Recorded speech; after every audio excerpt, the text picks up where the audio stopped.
ହାତରେ ସାବାସି ଦଉଛି, ସେମାନଙ୍କୁ ମୁଁ ପିଠି ଥାପୁଡ଼ଉଛି, ସେମାନଙ୍କ ମୁଣ୍ଡରେ ମୁଁ ହାତ ରଖୁଛି। ସେମାନେ ସାରସ୍ୱତ କ୍ଷେତ୍ରରେ ଆୟୁଷ୍ମାନ ହୁଅନ୍ତୁ, ସାରସ୍ୱତ କ୍ଷେତ୍ରରେ ପ୍ରତିଷ୍ଠିତ ହୁଅନ୍ତୁ ଏବଂ ଆସନ୍ତା ଦିନମାନଙ୍କରେ ସେମାନେ ଜଣେ ଜଣେ ସାହିତ୍ୟରେ, ଓଡ଼ିଆ ସାହିତ୍ୟରେ, ଭାଷା ସାହିତ୍ୟରେ ରଚି ହୁଅନ୍ତୁ। ଏତିକି କାମନା, ଏତିକି ଶୁଭେଚ୍ଛା, ଏତିକି ଶୁଭକାମନା ଆଜିର ଏହି ମାଇନ୍ଦ୍ରା ମେଳାରେ। ନମସ୍କାର, ବନ୍ଦେ ଉତ୍କଳ।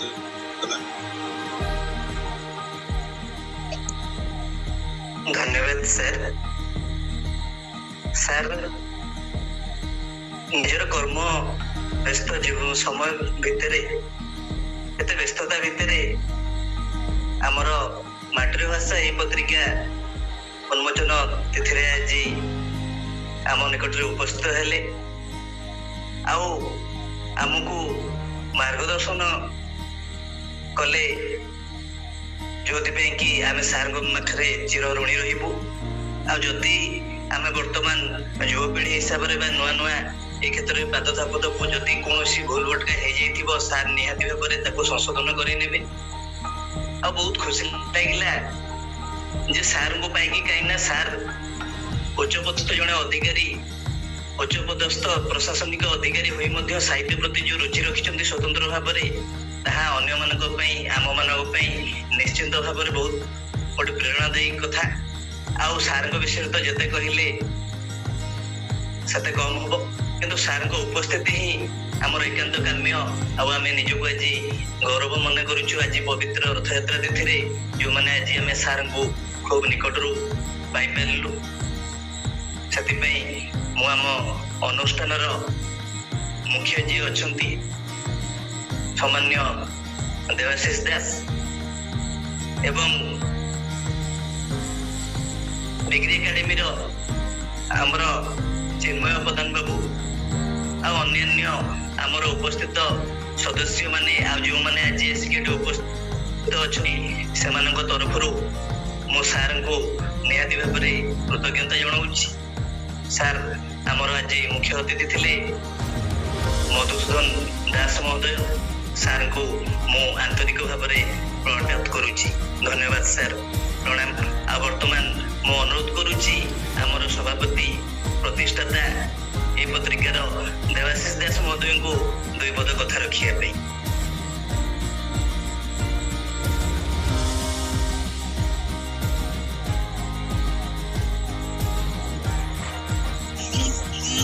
ଶୁଭ ସନ୍ଧ୍ୟା। ଆଜିର ମଞ୍ଚରେ ସାରନାଥ୍ୟାର ପ୍ରଫେସର, ସମ୍ମାନିତ ଅତିଥି ସୋମନାଥ ପ୍ରଧାନ, ସହକାରୀ ପ୍ରଫେସର ଓଡ଼ିଆ ଭାଷା ସାହିତ୍ୟ ବିଭାଗ, କାକରପୁର ପଞ୍ଚାୟତ ସମିତି, ରୋଧ ବଲାଙ୍ଗୀର। ସମ୍ମାନିତ ଅତିଥି ଡକ୍ଟର ଜ୍ଞାନରଞ୍ଜନ ପଣ୍ଡା, ଓଡ଼ିଆ ଭାଷା ସାହିତ୍ୟ ବିଭାଗର ମୁଖ୍ୟ, ଉତ୍କଳ ସଂସ୍କୃତି ବିଶ୍ୱବିଦ୍ୟାଳୟ ଭୁବନେଶ୍ୱର।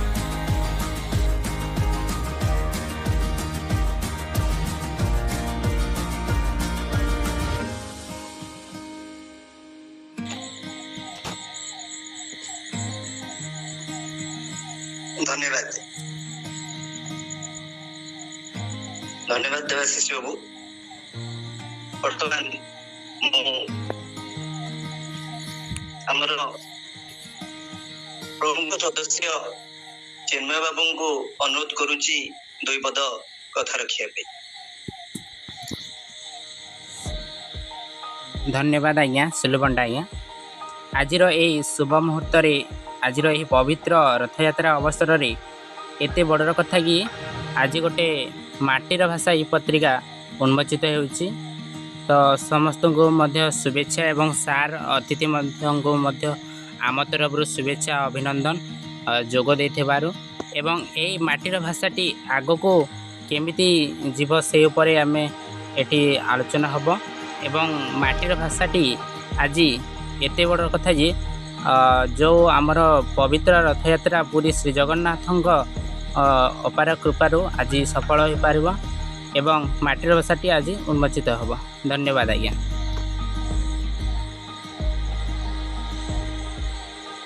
ଧନ୍ୟବାଦ ଚିନ୍ମୟ ବାବୁ।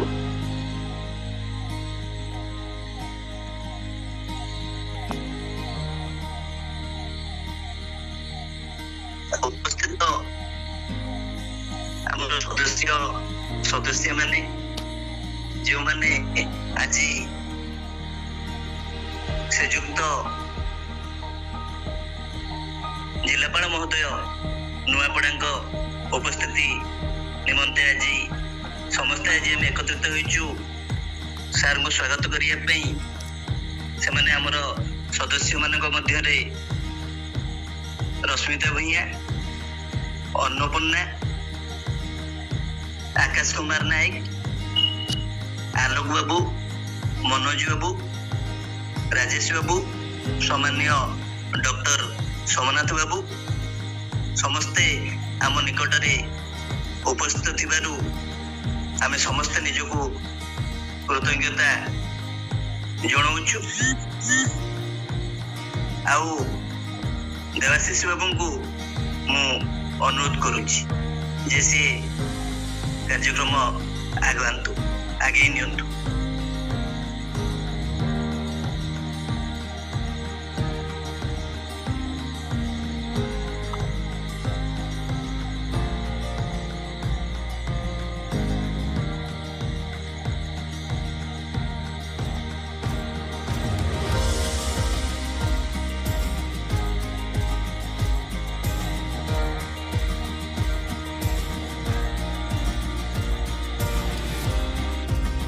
ଓଡ଼ିଆ ଭାଷା ସାହିତ୍ୟ ବିଭାଗର ଆଗଲପୁର ପଞ୍ଚାୟତ ସମିତି ମହାବିଦ୍ୟାଳୟ ରୋଡ ବଲାଙ୍ଗୀରରୁ ସାର୍ଙ୍କ ଉପସ୍ଥିତି ଆମ ପାଇଁ ଆଜି ଆନନ୍ଦର ମୁହୂର୍ତ୍ତ ଆଣିଦେଇଛି। ସାର୍ଙ୍କ ଠାରୁ ଏହି ଉପଲକ୍ଷେ ସମ୍ମାନୀୟ ଡକ୍ଟର ସୋମନାଥ ସାର୍ଙ୍କ ମହୋଦୟଙ୍କ ନିକଟରୁ ଆମେ ଦୁଇ ପଦ କଥା ଶୁଣିବାକୁ ଆଗ୍ରହୀ ଅଛୁ, ଯୋଉଟାକି ଆମମାନଙ୍କ ପାଇଁ ପଥ ପ୍ରଦର୍ଶକ ହୋଇପାରିବ। ମୁଁ ସାର୍ଙ୍କୁ ଅନୁରୋଧ କରୁଛି ସାର୍ ନିଜର ବକ୍ତବ୍ୟ ରଖିବେ। ଡକ୍ଟର ସୋମନାଥ ପ୍ରଧାନ ମହୋଦୟ, ସହକାରୀ ପ୍ରଫେସର ଓଡ଼ିଆ ଭାଷା ସାହିତ୍ୟ ବିଭାଗ, ଆଗଲପୁର ପଞ୍ଚାୟତ ସମିତି ମହାବିଦ୍ୟାଳୟ ରୋଡ ବଲାଙ୍ଗୀର।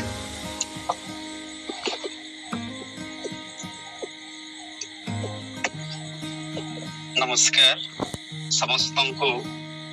ଏହି ରଥଯାତ୍ରାର ଏ ପବିତ୍ର ମୁହୂର୍ତ୍ତରେ ଆଜି ଏମିତି ଏକ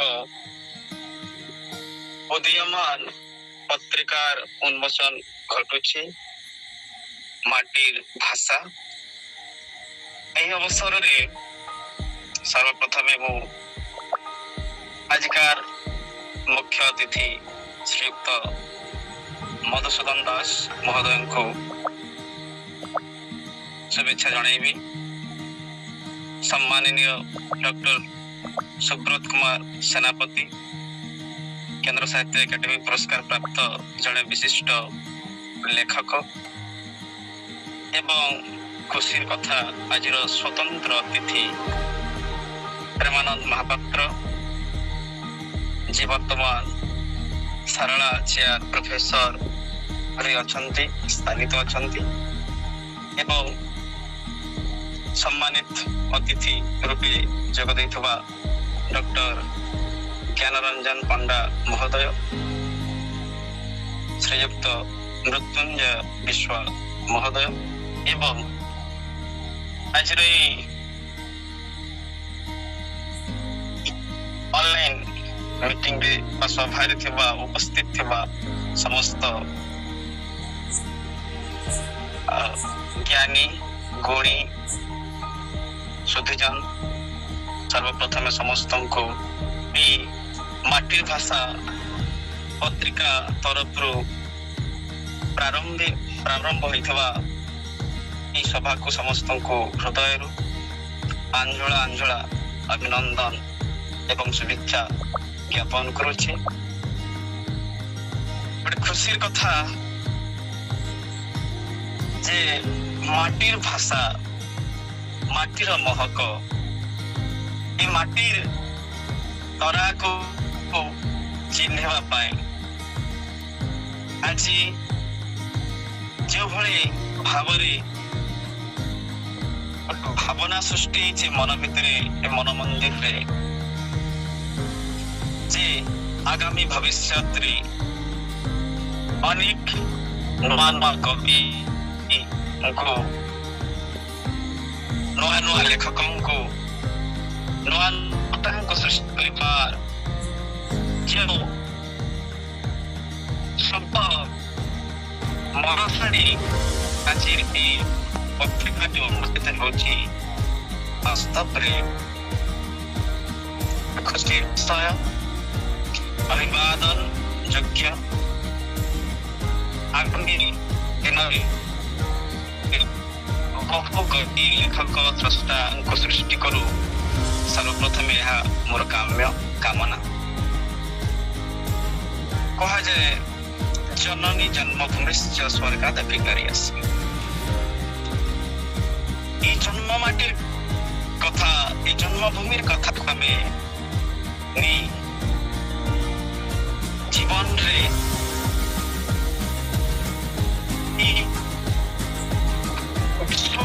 ଗୋଟେ ନୂଆ ଚେତନା ସୃଷ୍ଟି କରିବା, ନୂଆ ଭାବନା ସୃଷ୍ଟି କରିବା। ସେଇ ପ୍ରଭୁ କାଳିଆ ଠାକୁର, ସେଇ ବଡ଼ ଦାଣ୍ଡର ଠାକୁର, ବଡ଼ ଠାକୁର ପ୍ରଭୁଙ୍କର କୃପା ସର୍ବଦା ରହିଥାଉ। এই মাটির ভাষা এই পত্রিকা উপরে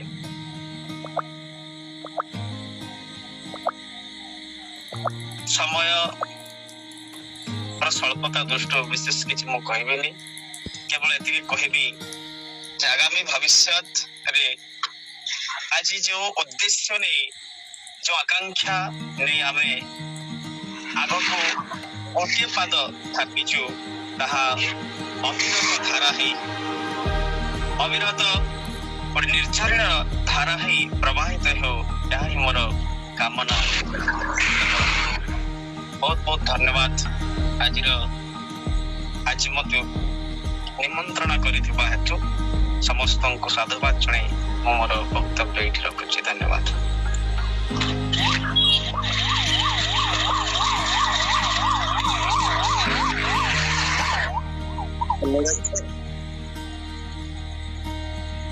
ଅନେକ ଅନେକ ଧନ୍ୟବାଦ ଆମର ଆଜିର ସମ୍ମାନିତ ଅତିଥି ସାର୍। ଆଜି ଆମ ନିକଟରେ ଉପସ୍ଥିତ ହେଇ ଆମକୁ କିଛି ସମୟ ଦେଇଥିବାରୁ ଆମେ ସାର୍ଙ୍କ ନିକଟରେ ଋଣୀ ରହିବୁ। ତ ବର୍ତ୍ତମାନ ଆମ ନିକଟରେ ଅଛନ୍ତି ଅନ୍ୟତମ ସମ୍ମାନିତ ଅତିଥି ସାର୍ ମୃତ୍ୟୁଞ୍ଜୟ ବିଶ୍ୱାଳ ସାର୍, ଯିଏକି ପ୍ରକୃତିର ସୁନ୍ଦର କବିବନ୍ଧୁ, ଲେଖନୀ ଯାହାଙ୍କର ସିଦ୍ଧି।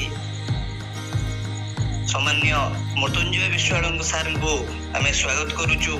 ତାଙ୍କ ପାଇଁ ଆଜି ହେଲା ଆମର ମଞ୍ଚର ସମୃଦ୍ଧି।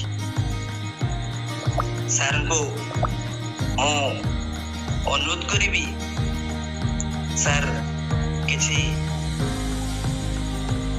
କଥା କହି ଆମକୁ ଆଗକୁ ପ୍ରେରଣା ଦେବେ, ଏହି କାମନା କରି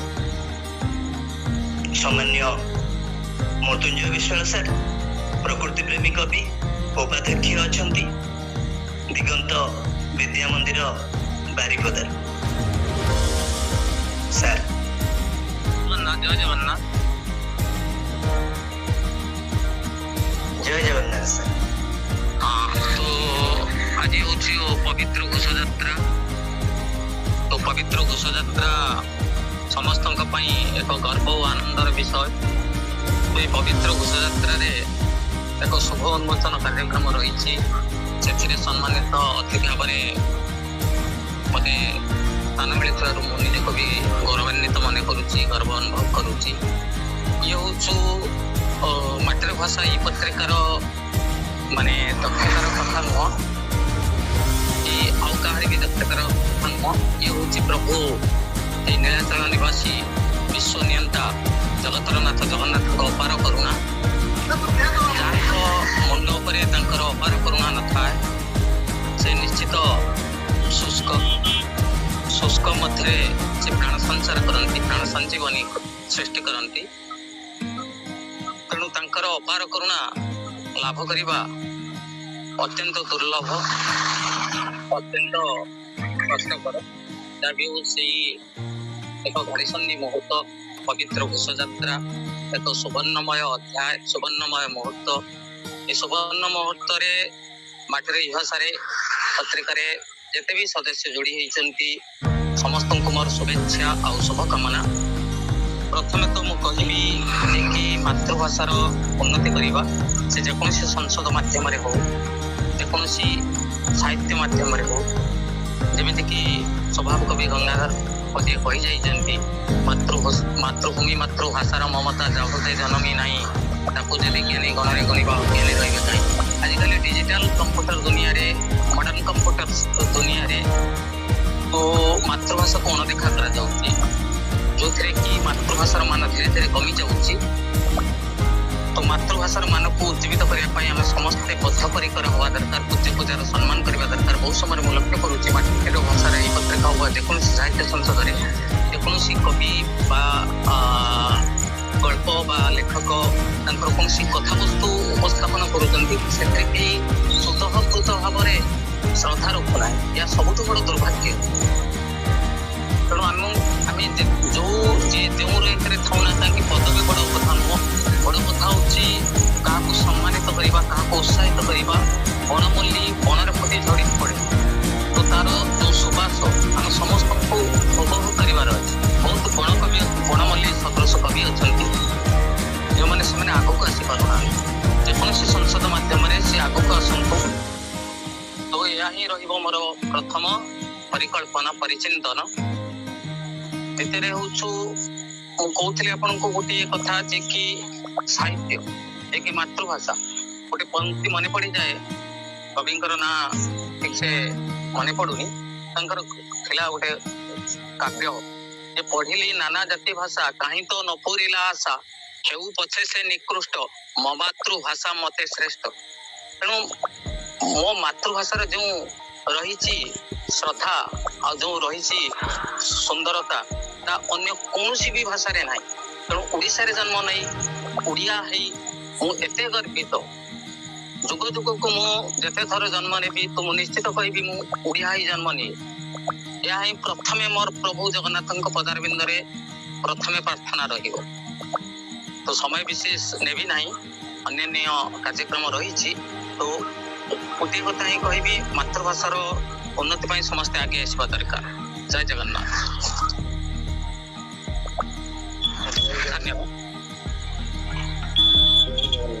ଧନ୍ୟବାଦ ସାର୍। ଆମ ନିକଟରେ ଉପସ୍ଥିତ ହେଲେ ଆଉ ଦୁଇ ପଦ କଥା କହି ଆମକୁ ଉତ୍ସାହିତ କଲେ, ସେଥିପାଇଁ ସାର୍ଙ୍କ ନିକଟରେ ଆମ ଅନୁଷ୍ଠାନ କୃତଜ୍ଞ। ଉପସ୍ଥିତ ଅଛନ୍ତି ଆମର ମୁଖ୍ୟ ବକ୍ତା ସମ୍ମାନୀୟ ଡକ୍ଟର ସୁବ୍ରତ କୁମାର ସେନାପତି ମହୋଦୟ, ଯିଏକି ଜଣେ ଯୁବ ଗାଳ୍ପିକ। ମୁଖ୍ୟତଃ ଭାବରେ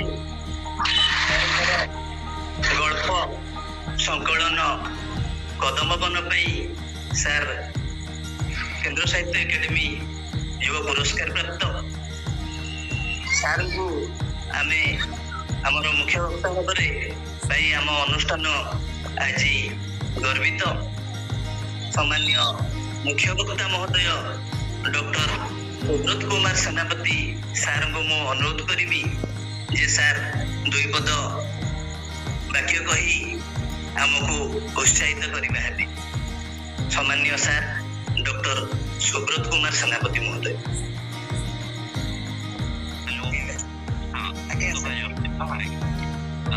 ପ୍ରଥମେ ସମସ୍ତଙ୍କୁ ଭଲ ପାଇବା ଏବଂ ଅନେକ ଅନେକ ଶୁଭେଚ୍ଛା। ଆଜିର ସମସ୍ତଙ୍କୁ ଅନେକ ଅନେକ ଶୁଭେଚ୍ଛା, ଶୁଭକାମନା। ଆଜିର ଏହି ପବିତ୍ର ଦିବସରେ ବହୁତ ଖୁସି ଲାଗୁଛି ଯେ ପିଲାମାନେ ଆଜିର ଏହି ପବିତ୍ର ଦିବସରେ ନିଜର ମାତୃଭାଷା ପ୍ରତି କିଛି ଭାବୁଛନ୍ତି ବା ମାତୃଭାଷା ପ୍ରୀତି ବା ମାତୃଭାଷା ପ୍ରତି ସେତିକି ଭଲ ପାଇବା, ମମତ୍ୱବୋଧ ରହିଛି ବୋଲି ଆମେ ଏଇଠି ଏକତ୍ରିତ ହୋଇଛୁ। ସେଇଟା ବହୁତ ବଡ଼ କଥା।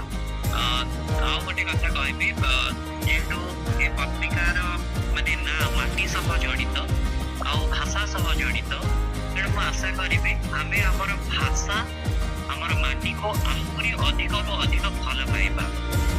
ସାର୍ ଯେମିତି କହୁଥିଲେ ମାନେ ନିଜ ମାତୃଭାଷା ବ୍ୟତୀତ ଆଉ କୋଉ ଭାଷା ସେମିତି ନାହିଁ ଯାହା ଆମକୁ ଅଧିକ ଭଲ ଲାଗିପାରେ। ହୁଏତ ସେ ଭାଷା ଅଧିକ ଉନ୍ନତ ହେଇପାରେ କିନ୍ତୁ ନିଜ ପାଇଁ ନିଜର ମାତୃଭାଷାଟା ହିଁ ଆମେ ସବୁବେଳେ ମନେ କରିବା ଉଚିତ ସମୃଦ୍ଧ ବା ଉନ୍ନତ ବୋଲି।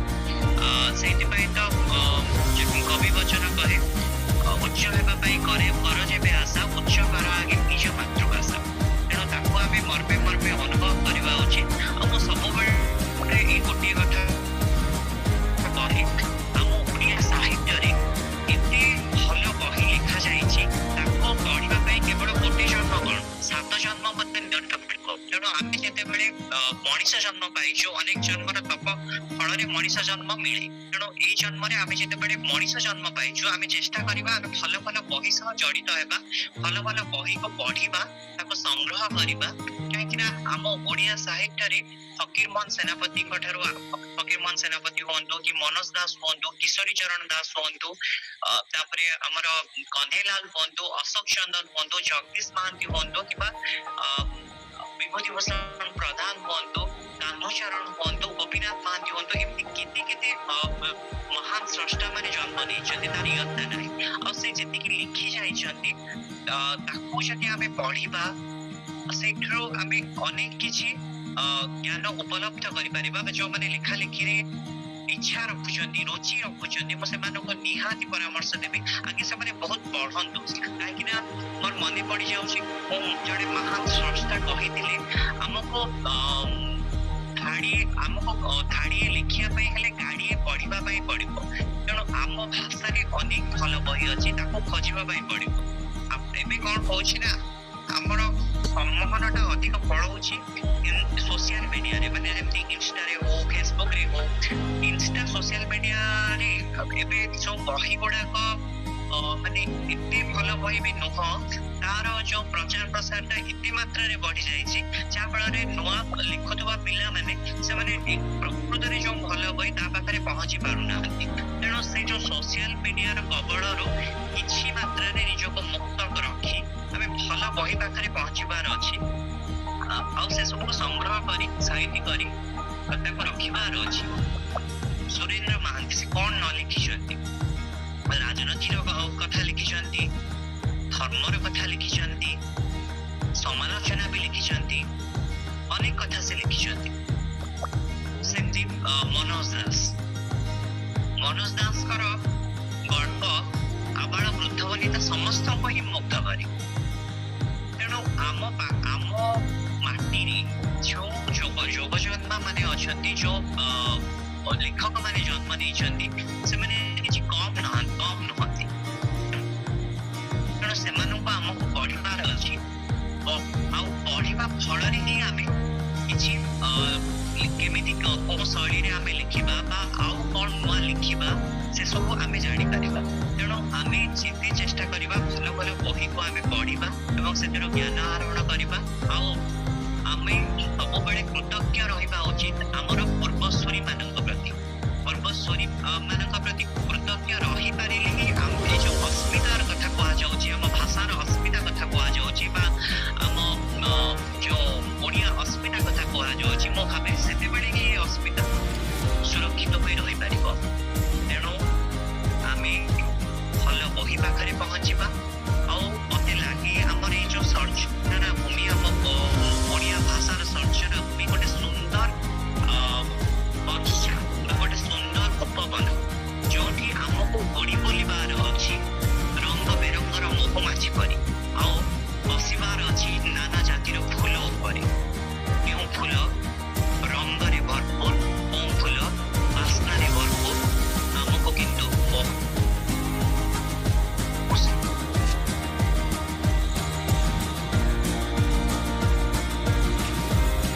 ବସିବାର ପାଇବା। ଆଉ ଆଜିର ଦିବସରେ ଅନେକ ଅନେକ ଶୁଭେଚ୍ଛା।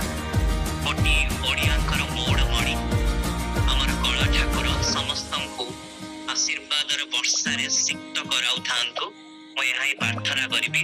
ଆଉ ଆମେ ସମସ୍ତେ এই ভাষা সাহিত্যକୁ, ଆମ ଓଡ଼ିଆ ସାହିତ୍ୟକୁ, ଆମ ମାତୃଭାଷାକୁ ଆହୁରି ଗଭୀର ଭାବରେ ଭଲ ପାଇବା, ଏହା ହିଁ ଆଜିର ଦିନରେ ପଣ କରିବା। ସମସ୍ତଙ୍କୁ ପୁଣି ଥରେ ଧନ୍ୟବାଦ ଓ ଭଲ ପାଇବା। ନମସ୍କାର। ଧନ୍ୟବାଦ ସାର୍, ଆମ ନିକଟରେ ଉପସ୍ଥିତ ରହି ସାର୍ ଆମକୁ ନିର୍ଦ୍ଦେଶନ ଦେଇଥିବାରୁ ଆମ ଅନୁଷ୍ଠାନ